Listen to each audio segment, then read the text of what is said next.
সুধী দর্শক মন্ডলী, আপনাদের সকলকে স্বাগত জানাচ্ছি। আমি ফাহিম মাসুর, আসন সমীকরণ পডকাস্ট অনুষ্ঠানে। আপনারা জানেন আসন্ন সংসদ নির্বাচন যেটা 12 তারিখ হতে যাচ্ছে, সেটার যে 300 সংসদীয় আসন আছে, সেই প্রতিটি সংসদীয় আসনের উপরে আমরা গত কয়েকদিন ধরে অ্যানালাইসিস করছি।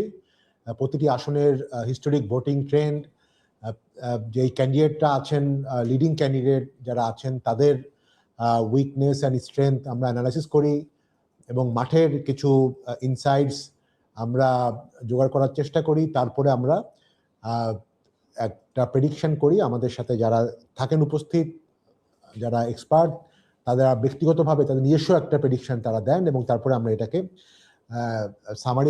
সামারি করে আপনাদের সামনে তুলে ধরি। তো আমি যদি একটু এখন আমরা আজকে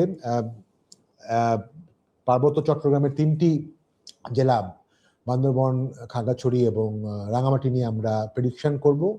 তো এই ক্ষেত্রে আমরা প্রথমেই শুরু করব বান্দরবন দিয়ে, বাট তার আগে আমরা খুব কুইকলি দেখে নিই যে আমরা এই যে 212টি আসন নিয়ে আমরা অলরেডি প্রেডিক্ট করেছি 48টি জেলার, সেখানকার কি অবস্থা আপনারা দেখছেন যে এখানে আমরা প্রায় দেশের মানে পুরো পশ্চিমাংশ এবং দক্ষিণাংশ পুরোটাই আমরা কভার করে ফেলেছি এবং অলসো পূর্বের দিকে সিলেট যে রিজিয়ন পুরোটাই কভার করে ফেলেছি। সোফার যা দেখা যাচ্ছে যে বিএনপি এবং বিএনপির সাথে সমমনা জোট যারা, তারা 114টি আসন পেতে যাচ্ছে আমাদের প্রেডিকশন অনুযায়ী।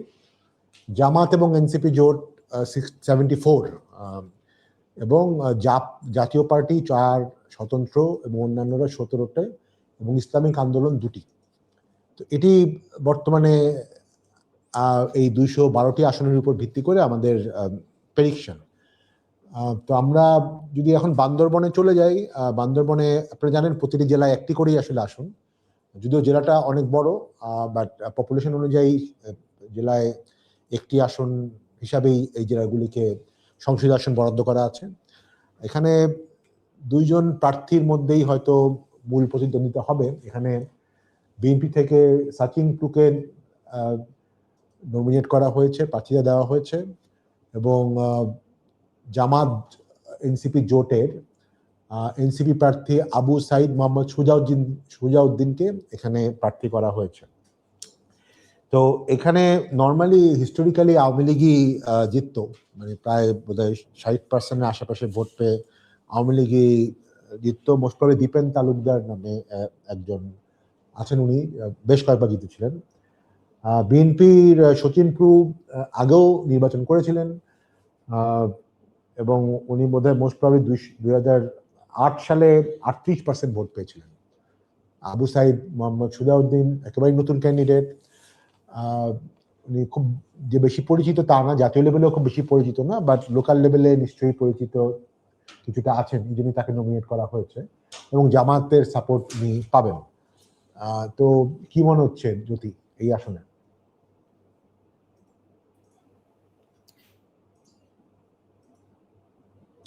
আপনার কথা শোনা যাচ্ছে না, আবার একটু। হ্যাঁ, জি। এই আসনে আওয়ামী লীগের যিনি জিততেন উনি দীপেন দেওয়ান নয়, উনি হচ্ছেন আপনার উশবে সিং বা উশবে, আমি ঠিক নামটা প্রোনাউন্স করতে পারছি না, বাট এনিওয়ে উনি সেই 91 থেকে এই আসনে জিতেছেন। তার আগে 86 সালে উনি আপনার 86 সালে জাতীয় পার্টি থেকেও জিতেছিলেন। So long time Awami League candidate, but তিনি অবভিয়াসলি এবার মাঠে নেই। সচিন প্রু সচিন প্রু না, আওয়ামী লীগের আগের এমপির নাম বীর বাহাদুর উশে সিং। হ্যাঁ, উশে সিং, হ্যাঁ, জি জি, উশে সিং। উনি প্রায় 66% ভোট পেয়েছিল 2014-তে, বাট 2008-এও 50% ভোট পেয়েছিলেন। পেয়েছিল, জি। সো এই সচিন প্রু উনি আপনার 96-এর যে ফেব্রুয়ারি নির্বাচন হয়েছিল তখন উনি একমাত্র মানে নন আওয়ামী লীগ হিসেবে ওখানে জিতেছিলেন। কিন্তু ওনার একেবারে যে ভোট নেই তা না, মানে 2008-এও ওনার ওই 38 বা 40% বা ওরকম কিছু ইয়ে ছিল। সো উনি পুরনো মানুষ, বিএনপির জন্য ওখানে পুরনো মানুষ, অর্গানাইজার, মাঠে আছেন বহুদিন ধরে। সো যেখানে এনসিপি একেবারেই নতুন, সেই জন্য আমি এখানে সচিন প্রুকে এগিয়ে রাখছি। আমরা যদি দেখি এখানে আর দুইজন ক্যান্ডিডেট আছেন, জাতীয় পার্টির একজন এবং ইসলামিক আন্দোলনের, বাট খুব বেশি লোকাল প্রভাব ওনাদের থাকার কথা না। তো আর আমি একটু অবাক হয়েছি যে আসলে এখানে কোনো মানে উপজাতি সম্প্রদায় থেকে কাউকে মানে নমিনেশন দেওয়া হয়নি এনসিপির পক্ষ থেকে। বাট যেখানে দেখা গেছে যে যারাই এখানে নির্বাচিত হয়েছে আগে সবসময় কেউ না কেউ উপজাতি কমিউনিটি থেকে এসেছেন। তো আমিও আসলে সব দিক বিবেচনায় করে, যেহেতু শচীন প্রুর অলরেডি এক্সপিরিয়েন্স আছে, বেশ কয়েকবার নির্বাচন করেছেন, এক ধরনের পরিচিতি আছে, এবং বিএনপির সাংগঠনিক অবস্থানও মোটামুটি আওয়ামী লীগের মতো অত না হলেও যথেষ্ট স্ট্রং আছে। তো আমিও এই ক্ষেত্রে শচীন প্রুকে এগিয়ে রাখছি।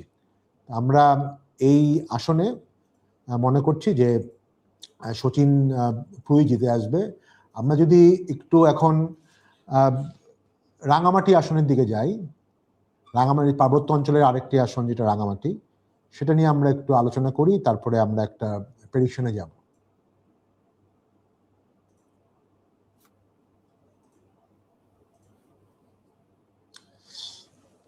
রাঙামাটি আসনে ক্যান্ডিডেট, এখানে 4 জন ক্যান্ডিডেট আছেন। দীপন দেওয়ান বিএনপি প্রার্থী, ইসলামিক আন্দোলনের জসিমউদ্দিন, মোহাম্মদ আবু বকর বাংলাদেশ খেলাফত মসজিদের প্রার্থী, এবং পহেল চাকমা উনি স্বতন্ত্র প্রার্থী। এখানে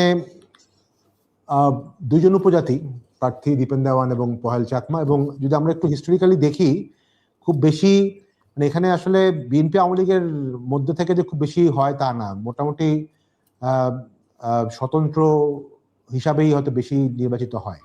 তো আপনার যদি একটু দেখি যে স্বতন্ত্র হয়েছিলেন নির্বাচিত 2014 সালে উশাতুন তালুকদার, আওয়ামী লীগের 2008 সালে দীপঙ্কর তালুকদার নির্বাচিত হয়েছিলেন। আমি ভুল বলেছিলাম যে 50% ভোট পেয়ে, বিএনপির ভোট অ্যারাউন্ড 25% মতো ছিল। তো তখন বিএনপি প্রার্থী আরেকজন ছিলেন মৈত্রী চাকমা, বিএনপি নতুন প্রার্থী এখানে দিয়েছেন, যিনি এবারই প্রথম নির্বাচন করছেন। তো জ্যোতি, আপনার কি মনে হচ্ছে? এগেইন এখানে আমি বিএনপির এক্সপিরিয়েন্সটাকে এগিয়ে রাখবো, যেহেতু ওনারা এখানে কন্টেস্ট করেছেন। বিএনপি কিন্তু এখানে বোধহয় আপনার মানে ইউর রাইট যে এখানে আওয়ামী লীগ বিএনপির বাইরে স্বতন্ত্রটাই বেশি ছিল, কিন্তু এইবার যেহেতু আপনার কন্টেস্ট হচ্ছে মানে বিএনপি যেহেতু এক্সপিরিয়েন্স ইলেকশন করার এক্সপিরিয়েন্স ক্যান্ডিডেট আছে, তো সেই কারণে আমি বিএনপিকে এগিয়ে রাখবো। আচ্ছা, এই ক্ষেত্রে আমি বিদ্রোহী প্রার্থী নেই। আচ্ছা, হ্যাঁ, এই ক্ষেত্রে আমি আসলে স্বতন্ত্র প্রার্থীকে এগিয়ে রাখবো কয়েকটা কারণ। আমি যদি আবার একটু দেখি এখানে যারা প্রার্থী ছিলেন, এটা নয়, আমি কার্ডটা একটু দেখি, মানে এবার যারা আমাদের যারা কন্টেস্ট যারা করছে, হ্যাঁ, আমি পহেল চাকমার ক্ষেত্রে হয়তো এই ক্ষেত্রে এগিয়ে রাখবো।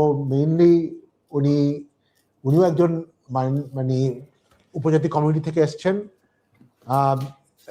বাট এখানে যে 2 জন প্রার্থী আছেন ইসলামী দলে, যে 2 জন প্রার্থী আছেন, ওনারা হয়তো মানে ভোট পাবেন,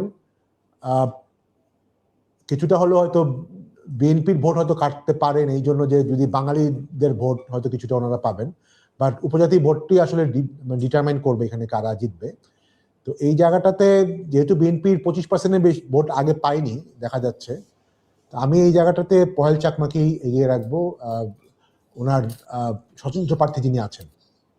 তো এখানে আরেকটা জিনিস হচ্ছে আপনার মনীস্বপন দেওয়ান এখানে বিএনপির হয়ে জিতেছিলেন 2001-এ। 2001-এ? আচ্ছা আচ্ছা আচ্ছা, ঠিক আছে। তো আমি জানি না যে দীপেন দেওয়ান, আমি ঠিক সেটা ঠিক বলতে পারবো না, এটাও বলতে পারবো না যে দীপেন দেওয়ান কি মণিশঙ্কর দেওয়ানের আত্মীয় বা এরকম কিছু কিনা, তাও আমি ঠিক জানি না। হ্যাঁ, আচ্ছা আচ্ছা, ঠিক আছে। বাট এখানে আসলে আমার কাছে মনে হয় যে দল থেকে ইন্ডিপেন্ডেন্ট ব্যাপারটাই হয়তো আলটিমেটলি হয়ে যায়। অফকোর্স দলের সাপোর্ট তো কাজে দেয়। তো মানে এখানে আমি, এবং এখানে জামাত জোটের প্রার্থী আসলে ওনারা কোনো উপজাতি সম্প্রদায় থেকে কাউকে দিতে পারেননি ওনাদের। আমার ধারণা এখানে একটা ডিভিশন আছে, বাঙালি উপজাতিদের মধ্যে হয়তো কিছুটা ডিভিশন আছে, তো সেই ভোটটা হয়তো এই জসিমউদ্দিন এবং মোহাম্মদ আবু বকর সিদ্দিকীর কাছে হয়তো ডিভাইডেড হবে। তো বাঙালি ভোট যে আসলে কনসলিডেটেড থাকবে মনে হচ্ছে না আর কি। তো সেই পার্সপেক্টিভে হয়তো দেখা যেতে পারে যে এটা সবাই খুব কম ভোট পেয়ে কেউ একজন জিতে আসবে। তো আমি আমার বেট বা আমার একটা প্রেডিকশন থাকছে যে স্বতন্ত্র ক্যান্ডিডেট আছে ওনার দিকে। ঠিক আছে, আমি যদি এরপরে যাই, আমরা খাগড়াছড়ির দিকে চলে যাই। হ্যাঁ, খাগড়াছড়ি আসনে এখানে বিএনপির বেশ পরিচিত একজন প্রার্থী আছেন, ওয়াদুদ ভুঁইয়া, বিএনপির প্রার্থী। আমার মনে হয় আগে উনি এমপি ছিলেন। এবং হ্যাঁ, জামাত প্রার্থী ইয়াকুব আলী, উনি বোধহয় এবারই প্রথম দাঁড়িয়েছেন। তো যদি আপনার প্রেডিকশন কি? আমি এটা ওয়াদুদ ভুঁইয়াকেই দিচ্ছি। উনি এখানে আপনার বিএনপির হয়ে বহু মাল্টিপল টাইম সিলেকশন করেছেন এবং জিতেছেন, হেরেওছেন, জিতেওছেন। মানে it use to be a swing seat আর কি। পার্বত্য 3টা জেলার মধ্যে এই জেলাটাতে আপনার বাঙালি পপুলেশনের সংখ্যা রিলেটিভলি বেশি। আপনার হ্যাঁ, মানে এখানে সেটেলমেন্ট বেশি হয়েছে এবং এটা আর কি আপনার মানে ওই এথনিক ডিভাইডটা আর কি একটু কম। রাঙ্গামাটিতে যেটা আপনি বললেন আর কি, যে ওখানে পাহাড়ি বাঙালি একটা ডিভিশনস আছে। সো এখানে আমি ওয়াদুদ ভুঁইয়াকে ওই কারণেই দিচ্ছি যে আমাদের ক্যান্ডিডেট নতুন, জামাত এখানে হিস্টোরিক্যালি খুব একটা প্রেজেন্স ছিল না। সো আমরা মানে দেশের অন্যখানে যেভাবে আমরা চিন্তা করেছি আর কি, সেই একই মেট্রিক যদি এখানে ইউজ করি, এটা বিএনপির পক্ষে যাওয়ার কথা। ওকে, আমিও আপনার সাথে এই ক্ষেত্রে একমত হচ্ছি। আমার কাছে মনে হয় যে ওয়াদুদ ভুঁইয়া যেহেতু অলরেডি বেশ কয়েকবার নির্বাচন করেছেন, উনি নির্বাচনের এবং অলরেডি একটা বেজ ওনার আছে, এবং বিএনপির সাংগঠনিক বেজ যথেষ্ট পুরাতন এই পার্বত্য জেলায়, অ্যাটলিস্ট এই খাগড়াছড়ি আসনে। তো আমিও মনে করছি যে যেহেতু আওয়ামী লীগের মতো দল নেই, সেই বেনিফিটটা ওয়াদুদ ভুঁইয়াই পাবেন। তো আমিও আপনার সাথে একমত হয়ে এখানে ওয়াদুদ ভুঁইয়াকে প্রেডিক্ট করছি। তাহলে আমরা বান্দরবন এবং খাগড়াছড়ি দুইটাতেই বিএনপিকে প্রেডিক্ট করছি। রাঙামাটিতে আপনি প্রেডিক্ট করছেন বিএনপি ক্যান্ডিডেটকে, আমি প্রেডিক্ট করছি যে স্বতন্ত্র ক্যান্ডিডেট আছেন ওনাকে। তো ধন্যবাদ সুধীমণ্ডলী। আমরা আজকে এই আসন এই 3টে পার্বত্য আসনের মাধ্যমে আমরা চট্টগ্রামের পুরা বিভাগের প্রেডিকশনটা আমরা শেষ করলাম। আমরা যদি একটু দেখে নেই স্ক্রিনে আমাদের সোফার যেই ট্যালি হয়েছে, আমরা অলরেডি বোধহয় এখন প্রায় 50টার বেশি আসনে অলরেডি আমরা আমাদের প্রেডিকশন করেছি। আমাদের এখনো প্রায় 13-14টার মতো আসন বাকি আছে। আমরা যদি একটু দেখে নিই আমাদের স্ক্রিনে, এটা এই প্রেডিকশনের আগে আমাদের এই 3 পার্বত্য জেলা এটা অ্যাড হয়ে যাবে। তো অ্যাড হলে যদি আপনি একটু যদি বলেন সব মিলে এখন তার ট্যালি কি হচ্ছে? জি, এখনকার ট্যালি হচ্ছে বিএনপি জোটের 116। সো আমরা এখানে 114 স্ক্রিনে দেখতে পাচ্ছি। তার সাথে আমরা দুটো বিএনপি, মানে আমরা দুজনেই কনফার্ম করছি যে দুটো বিএনপি পাবে পার্বত্য জেলা থেকে। সো দ্যাট হলো 116। আর যেটাতে আমরা ডিভাইডেড আছি সেটাতে বাই আমাদের জেন্টলম্যানস এগ্রিমেন্ট আপনার মতটাকে আমরা এখানে ম্যাপে অ্যাড করব। সো আমাদের ওই স্বতন্ত্র এবং অন্যান্যটা বেড়ে হবে 18। আচ্ছা, মানে হচ্ছে যে আমাদের 51টা জেলায় 215টা আসনে বিএনপি 116, 215টার মধ্যে বিএনপি পাচ্ছে 116, আর জামাত জোট পাচ্ছে হচ্ছে আপনার 74। ওকে, ওকে, থ্যাঙ্কস ফর দ্য সামারি। আমরা আজকের মতো এই লাইভ পডকাস্ট এখানেই শেষ করছি। আপনারা জানেন যে ইলেকশনের আর মাত্র 1 দিন বাকি আছে, ইনফ্যাক্ট মানে 1.5 দিন বাকি আছে। সো আমরা আগামীকাল আমাদের যেই 13টি ডিস্ট্রিক্ট এখনো আমরা আপনাদের সামনে উপস্থাপন করিনি, এবং সেই 13টি district most probably very important district এই জন্য যে এখানে ঢাকা শহরের মতো গুরুত্বপূর্ণ আসনগুলো আছে। ঢাকা শহরের 20টি আসন, এবং আমরা হিস্টোরিক্যালি জানি যে ঢাকা শহরের আসনগুলো যদি কোনো একদিকে সুইং করে সেই দলের জিতার প্রবাবিলিটি বেড়ে যায়। তো সেক্ষেত্রে ঢাকার আসনগুলো কোন দিকে সুইং করবে সেটা নিয়ে অনেকেরই আগ্রহ। অনেক দর্শক আমাদের কাছে জানতে চাইছে যে ঢাকাটা আমরা কবে আলোচনা করব। আমরা ঢাকাটা আগামীকাল আলোচনা করব, এবং ঢাকা শুধু ঢাকা না, ঢাকার মানে আশেপাশে যে ঢাকার দক্ষিণ দিককার জেলাগুলো অলরেডি আমরা কভার করে ফেলেছি আজকে, ফরিদপুর, শরীয়তপুর, বাট কিছু ডিস্ট্রিক্ট বাকি আছে, মানিকগঞ্জ, মুন্সিগঞ্জ, সেটাও আমরা আগামীকাল আলোচনা করব। এবং একই সাথে আমরা ঢাকার উত্তর দিকে গাজীপুর এবং তার উপরে যে ময়মনসিংহ ডিভিশনের যেই ডিস্ট্রিক্টগুলো আছে, গ্রেটার ময়মনসিংহ ডিভিশনের, আমরা ইনক্লুডিং ময়মনসিংহ, তারপরে শেরপুর, জামালপুর, সেগুলো আমরা আগামীকাল কভার করব। তা আগামীকাল প্রায় হয়তো অলমোস্ট 80টার মতো আসন আমরা কভার করব। আমরা আগামীকাল দুপুর 1টার সময় আমরা আমাদের এই পডকাস্টটা শুরু করব। আশা করি আপনারা সবাই আমাদের সাথে থাকবেন। ধন্যবাদ। আপনারা ভালো থাকেন, সুস্থ থাকেন। শুভরাত্রি।